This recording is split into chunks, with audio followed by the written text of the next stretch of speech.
Hello and happy Monday or Tuesday, depending on when you're watching this. I hope you guys are having a great start to your week. Everything's going well. For those of you who are back in person, I hope it's good to see you people again, get some human interaction outside of your household, and just see some friends again. Today, we start our very first kind of legit unit. We've been doing some get to know you stuff and just some other kind of random things here and there for the first couple of weeks.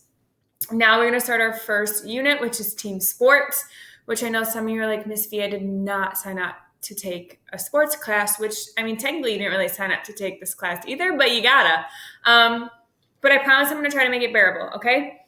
Because this is a combination of sports skills 21st century and the wellness class from last year, we have to incorporate all of those things. So we're going to do a team sports unit, talk a little bit about individual sports, and then we'll move on to more like wellness type things. Okay, so I promise this shouldn't be too much of your life. And will hopefully be not that stressful for those of you who don't like it. And for those of you who do, I hope you enjoy it. But we're not going to just talk about the sports themselves. We're going to talk about like different character building stuff and how we can relate this to our everyday lives, even if we don't play sports. Okay, so team sports. When we think of teams, we obviously think of things like sports. We think of football, we think of soccer, we think of volleyball. We've got some rugby here, some rowing, some crew, which is a very difficult sport, by the way, very underrated. And if you want to be a college athlete, a lot of schools, just because not a lot of high schools have rowing teams, you can walk on at a lot of rowing teams in college and get some pretty good scholarships. Just a little heads up. It's a great full body workout, by the way. But every day, even if you don't like sports, you are somehow involved in a team. Your crew is a team. If you work with partners in school, you're in a team. If you are in a choir, this was the Detroit choir that went pretty far in America's Got Talent the other year, you're a team. Your voices all have to come together as one. If you are in musical or in a musical or theater production or play, whatever it is, you are a part of a team. Group projects, you are part of a team. Robotics, you are part of a team. There's so many different areas in your life where you're part of the team and maybe you don't always realize, okay?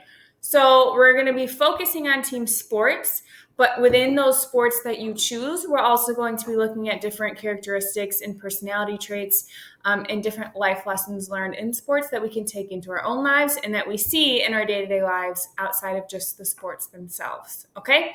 So team sports, what is it? You're going to do a little project on it. We'll get to that. Don't worry.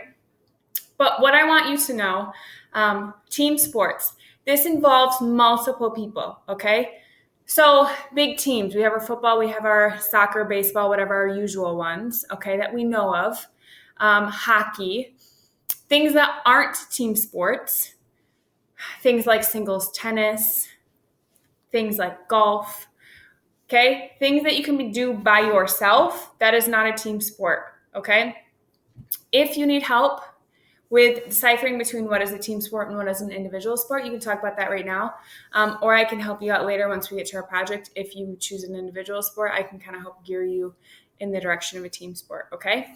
But because a lot of the team sports we think of are pretty generic ones, I want to push outside your thinking a little bit. After you watch this video, when this video is done, you're going to play a Kahoot. And it has a couple, I think it's over 20 questions about different team sports. You're going to guess which one you think the sport is that the sentence is describing. But there's maybe sports from all over the world, okay? So when you get to the next video where it talks about the project you'll be doing with team sports, hopefully that Kahoot can help kind of spike your memory of different sports you can do if maybe you don't like sports, or maybe you just learn about a different culture sports. I think there's some pretty cool things out there that we don't play in the US or don't really know of because it's not huge here, okay? So hopefully you learn a couple things in the Kahoot, and in the next video, you'll start to learn about the project you're gonna be doing with team sports.